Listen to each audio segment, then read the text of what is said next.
ഇവിടുത്തെ സിലബസും കോഴ്സിൻ്റെ ഡ്യൂറേഷനും ഇൻറ്റേൺഷിപ്പും പ്ലേസ്മെൻറ്റിനെയും പറ്റിയൊക്കെ അറിഞ്ഞപ്പോൾ ബെസ്റ്റ് ചോയ്സ് സ്കിൽവേഴ്സിറ്റി ആണെന്ന് എനിക്കൊരു തോന്നലുണ്ടായി. എൻ്റെ പേര് ദേവുശങ്കർ, ഞാൻ ട്രിവാൻഡ്രത്തിൽ നിന്നാണ് വരുന്നത്.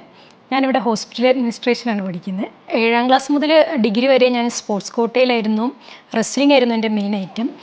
അവിടെ നിന്നും ഇനി ഡിഗ്രി കൊണ്ട് മുന്നോട്ട് പോവില്ല എന്നൊരു തോന്നൽ വന്നപ്പോഴാണ് ഹോസ്പിറ്റൽ അഡ്മിനിസ്ട്രേഷൻ ഞാൻ ചൂസ് ചെയ്തത് തന്നെ.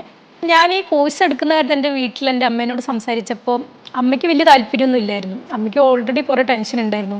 ഡിഗ്രി വരെ പോയിട്ടൊന്നും ആയില്ല, ഇനിയൊരു പ്രൊഫഷണൽ കോഴ്സ് എടുത്ത് പഠിച്ചിട്ട് എന്തെങ്കിലും ഒരു ജോലി കിട്ടുമോ എന്നിട്ട്. പക്ഷേ ഇവിടുത്തെ ഫസ്റ്റ് ഓറിയൻറ്റേഷനിൽ ഫസ്റ്റ് അറ്റൻഡ് ചെയ്ത് കഴിഞ്ഞ് എന്നെക്കാളും കോൺഫിഡൻസ് ആയിരുന്നു എൻ്റെ അമ്മയ്ക്ക്. എന്നോട് പറഞ്ഞ് എന്തായാലും കിട്ടും, ഇൻറ്റേൺഷിപ്പും പ്ലേസ്മെൻറ്റും ഒക്കെ ഉണ്ട്, നന്നായിട്ട് പഠിച്ചാൽ മതി, എന്നെ കൊണ്ട് പറ്റും എന്നൊരു കോൺഫിഡൻസ് എനിക്ക് എന്നെക്കാളും കോൺഫിഡൻസ് എൻ്റെ വീട്ടുകാർക്ക് ഉണ്ടായി. അത് തന്നെ എനിക്കൊരു വലിയൊരു കോൺഫിഡൻ്റ് ആയിരുന്നു. കുത്തിയിരുന്ന് പഠിച്ച് ഒരു ജോലി മേടിക്കണം എന്നൊരു ലക്ഷ്യത്തോടെയാണ് ഞാൻ സ്കിൽവേഴ്സിറ്റിയിലോട്ട് വന്നത് തന്നെ. പക്ഷേ ഇവിടെ വന്നപ്പം ഞാൻ വിചാരിച്ച പോലെയൊന്നുമല്ല, പഠിക്കണം എന്നൊരു ഇതിൽ നിന്നും എക്സ്പീരിയൻസിലൂടെ അറിവ് നേടുക എന്നതായിരുന്നു ഇവിടുത്തെ ഒരു ടേം. എനിക്ക് ഒട്ടും അറിയാത്തൊരു കരിയർ പാത്ത് ചൂസ് ചെയ്തിട്ടാണ് ഞാൻ സ്കിൽവേഴ്സിറ്റിയിലേക്ക് വന്നത്. ആ പ്രശ്നങ്ങളൊക്കെ മനസ്സിലാക്കി എൻ്റെ കൂടെ നിന്ന് ഫാക്കൽറ്റിക്കും സ്കിൽവേഴ്സിറ്റിക്കും താങ്ക്സ്.